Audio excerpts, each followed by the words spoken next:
دنیا کی 7 گندی ترین عورتیں۔ دنیا میں 7 ایسی گندی عورتیں گزری ہیں کہ جن کو اللہ پاک نے قرآن میں گنہگار بتایا۔ قرآن کے مطابق سب سے گنہگار عورتوں میں پہلے نمبر پر حضرت لوط علیہ السلام کی بیوی ہے جس نے لوط علیہ السلام کے ساتھ غداری کی۔ دوسرے نمبر پر اللہ کے آخری پیغمبر حضرت محمد مصطفیٰ صلی اللہ علیہ وسلم کی۔ بسم اللہ الرحمن الرحیم۔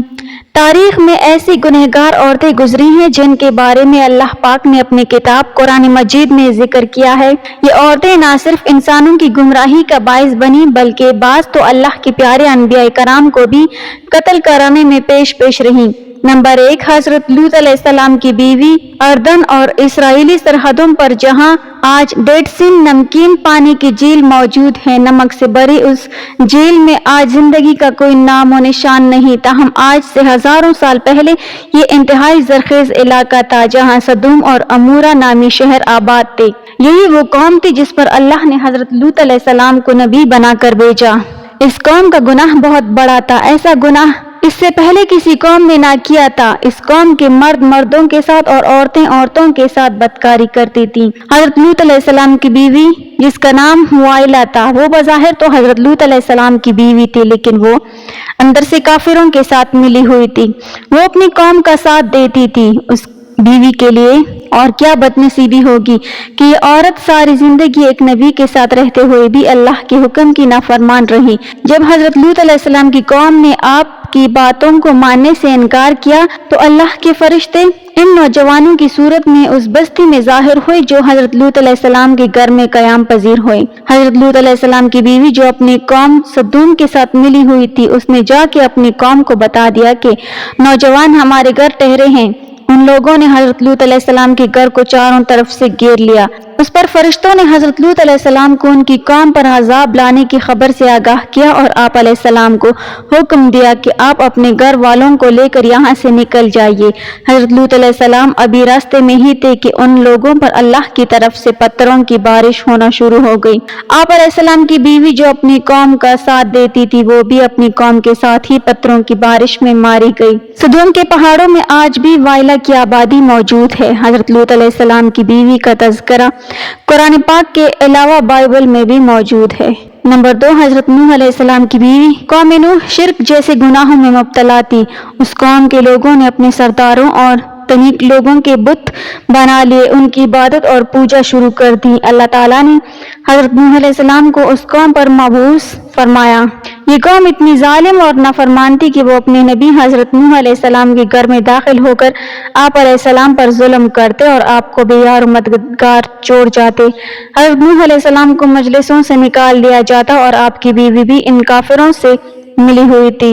مفسرین حضرت نوح علیہ السلام کی بیوی کا نام وائلہ یا وادیہ بیان کرتے ہیں۔ یہ عورت کافر ہی نہیں بلکہ اس کا رہن سہن بھی کافروں جیسا تھا۔ حضرت نوح علیہ السلام کی بیوی کافروں میں شریک ہو کر آپ علیہ السلام کو دیوانہ اور مجنون قرار دیتی۔ یہ عورت بتوں کی بڑی تعریف کرتی تھی۔ جب کوئی بندہ بتوں کو چھوڑ کر ایک خدا کی طرف مائل ہوتا تو یہ عورت اپنی قوم پہ جا کر اس آدمی کا نام بتا دیتی، جس سے قوم نوح کے لوگ اس بندے کو مارتے اور پیٹتے۔ اس طرح سے وہ بندہ بھی ڈر اور خوف کے مارے بتوں کی پوجا کرنے پر دوبارہ آمادہ ہو جاتا۔ وائلہ نامی اس عورت نے حضرت نوح علیہ السلام کے ایک بیٹے یام کو بھی کفر میں مبتلا کر رکھا تھا، لہذا آپ کا یہ بیٹا بھی ماں کی طرح کافروں سے مل کر آپ علیہ السلام کی مخالفت کرتا تھا۔ اللہ تعالیٰ نے اس عورت کی بدبختی قرآن پاک میں بیان کی ہے اور اس کی تفسیر احوال بائبل میں بھی درج ہے۔ جب اللہ پاک نے حضرت نوح علیہ السلام کی قوم پر سیلاب کا عذاب نازل کیا تو آپ علیہ السلام کی بیوی اور نافرمان بیٹا بھی اپنی قوم کے ساتھ برباد ہو گئے۔ نمبر 3، دلائلہ وہ عورت ہے جس کا نام کئی صدیوں سے بے وفائی اور دعا بازی میں بہت مشہور رہا ہے۔ دلائلہ کا ذکر قرآن پاک اور بائبل میں پڑھنے کو ملتا ہے۔ واقعہ کچھ یوں ہے کہ حضرت موسیٰ علیہ السلام کی وفات کے بعد بنی اسرائیل کی قوم عمالقہ کی محکوم بن چکی تھی، تو اللہ پاک نے اس قوم میں بہت ہی طاقتور لڑکے کو پیدا کیا جس کا نام سمسون تھا۔ سمسون اس قدر طاقتور تھا کہ وہ اکیلا ہی 1000 بندوں کا مقابلہ کر لیتا تھا۔ قوم بنی اسرائیل نے उस बंदे की सलाहियतों और बहादुरी देखते हुए शमसून को अपने काजी के ओहदे पर फाइज कर दिया और शमसून की ताकत के जरिए कौम अमालिका पर फतह हासिल करने की कोशिश में लग गए। दूसरी तरफ कौम अमालिका शमसून की ताकत का राज जानना चाहती थी, इसलिए उन्होंने अपनी कौम की एक लड़की जिसका नाम दलाइला था, उसको शमसून की बहादुरी और उसकी सलाहियतों का राज दरियाफ्त करने के लिए शमसून के पास भेजा। शमसून उस लड़की को देखकर पागल हो गया और उसकी मोहब्बत में वो दीवाना हो गया। उसने उस लड़की को अपनी सलाहियतों का राज बता दिया। शमसून कहने लगा कि उसकी ताकत का राज उसके लंबे बाल हैं। एक दिन मौका पाते ही दलाइला ने शमसून के लंबे बाल काट दिए, तो उसी रात कौम अमालिका ने भी शमसून पर हमला किया और उसको गिरफ्तार कर लिया। फिर एक दिन कौम अमालिका शमसून को गिरफ्तार करके जश्न मना रही थी, तो शमसून ने अल्लाह पाक से दुआ की, ए अल्लाह मुझे माफ़ कर दे। अल्लाह पाक ने शमसून की दुआ को कबूल करते हुए उसकी तमाम ताकत वापस लौटा दी। जिस सतून के साथ शमसून को बांधा गया था, शमसून ने उस सतून को अपनी ताकत से खींचा तो सारे का सारा महल जमीन बोस हो गया, जिसके नतीजे में दलाइला और कौम अमालिका के बेशुमार लोग मौत की घाट उतर गए। नंबर 4, जिजाबिल लबनान के बादशाह की बुत परस्त बेटी थी। उसकी शादी की कौम बनी इसराइल के बादशाह से अखीब से हुई थी। जिजाबिल ने न सिर्फ अखीब को बुत की पूजा पर लगाया, बल्कि तमाम रियासत में एक खुदा को मानने के बजाय बेशुमार बुत बना दिए गए, ताकि लोग उन बुतों की पूजा करते हुए गुमराही से बाहर ही ना निकले। एक दिन कौम के नेक बंदे अमालिया अलैहिस्सलाम ने जिजाबिल और उसके शौहर को कहा कि तुम सब लोग बुतों की पूजा करने की बजाय एक खुदा की इबादत किया करो, इसी में तुम्हारी भला। यिर्मयाह अलैहिस्सलाम ने जिजाबिल और उसके शौहर को कहा कि तुम सब लोग बुतों की पूजा करने के बजाय एक खुदा की इबादत किया करो, इसी में तुम्हारी भलाई है। उस औरत ने हजरत यिर्मयाह अलैहिस्सलाम के साथ खड़े एक बूढ़े पर शदीद वार किया नेज़े से, जिससे वो वहीं पर शहीद हो गया। तो हजरत यिर्मयाह अलैहिस्सलाम ने उस औरत को बद्दुआ दी, बहुत जल्द तेरे हसीन जमील बदन को कुत्ते नोच नोच कर खाएंगे। इसके बाद अल्लाह पाक ने उस कौम पर हजरत इलियास अलैहिस्सलाम को भेजा, ताहम ये मलका ईमान लाने के बजाय आप अलैहिस्सलाम को भी मारने के लिए तैयार हो चुकी थी। फिर एक दिन हजरत यिर्मयाह अलैहिस्सलाम की बद्दुआ रंग लाई और मुल्क इसराइल पर सरहदों के कबाइली वहशियों ने हमला कर दिया। उन लोगों ने मलका जिजाबिल को जख्मी हालत में सड़क पर फेंक दिया, यहाँ तक कि बहुत से जंगली कुत्ते जिजाबिल के इर्द गिर्द जमा हो गए। कुत्तों ने उस लाश को नोच नोच कर खाया। नंबर 5, अतालिया हजरत इलियास अलैहिस्सलाम के दौर से ताल्लुक रखने वाली जिजाबिल नामी मलका की बेटी थी, जिसका नाम अतालिया था। ये लड़की भी अपनी माँ की तरह बहुत हसीन और जमील थी। ये भी काफिर थी। उसकी शादी यहूदा के बादशाह यहूराम से हो चुकी थी। उस कौम में भी हर जगह बुतों की इबादत होने लगी।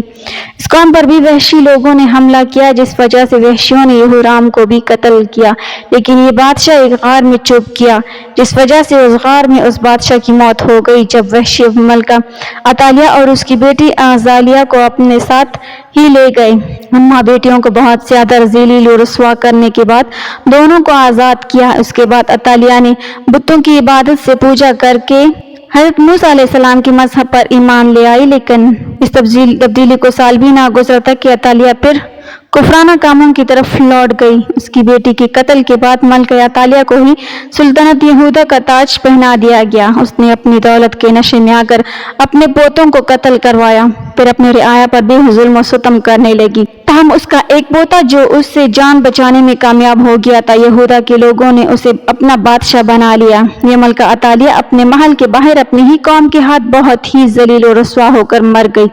अतालिया का जिक्र भी बाइबल में तफसील के साथ मौजूद है। Number 6, Herodias. नाज़रीन, ग्रामी हेरोदियास को अगर तारीख इंसानी की सबसे गुनहगार औरत कहा जाए तो गलत ना होगा, क्योंकि ये औरत हजरत यहया अलैहिस्सलाम के कत्ल की जिम्मेदार है। ये हजरत ईसा अलैहिस्सलाम की पैदाइश से चंद बरस पहले की बात है। हेरोदियास एक गरीब और हसीन और जमील लड़की थी। फलस्तीन के खानदान की बहू बन गई। इब्तिदा में उसकी शादी शहनशाह के दूसरे बेटे हेरोड से हो गई और उसी हेरोदियास के घर एक लड़की पैदा हुई। ताहम जब विरासत की तकसीम के बाद हेरोदियास ने देखा कि सबसे ज्यादा ताकतवर तो फिलिप के भाई एंटिपास के पास है, तो उसने भी अपने शौहर को छोड़कर एंटिपास से शादी कर ली। उन्हीं दिनों अल्लाह की प्यारी नबी हजरत यहया अलैहिस्सलाम, जिन्हें अहले किताब यूहन्ना के नाम से पुकारते हैं। वो लोगों को तदरीस दर्स देने लगे। हेरोदियास को आपकी दीनी बातें पसंद न थी, जिसकी वजह से उसने हज़रत यहया अलैहिस्सलाम को गिरफ्तार करवाया।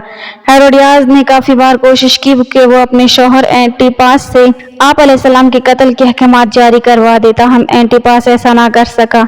हेरोदियास की बेटी सलूमी जब जवान हुई तो उसने हज़रत यहया अलैहिस्सलाम की मासूमियत और नूर को देखा तो आप अलैहिस्सलाम पर फिदा हो गई। उसने आप अलैहिस्सलाम को गुनाह की दावत दी, लेकिन आप अलैहिस्सलाम उसकी तरफ आंख उठाकर ना देखते।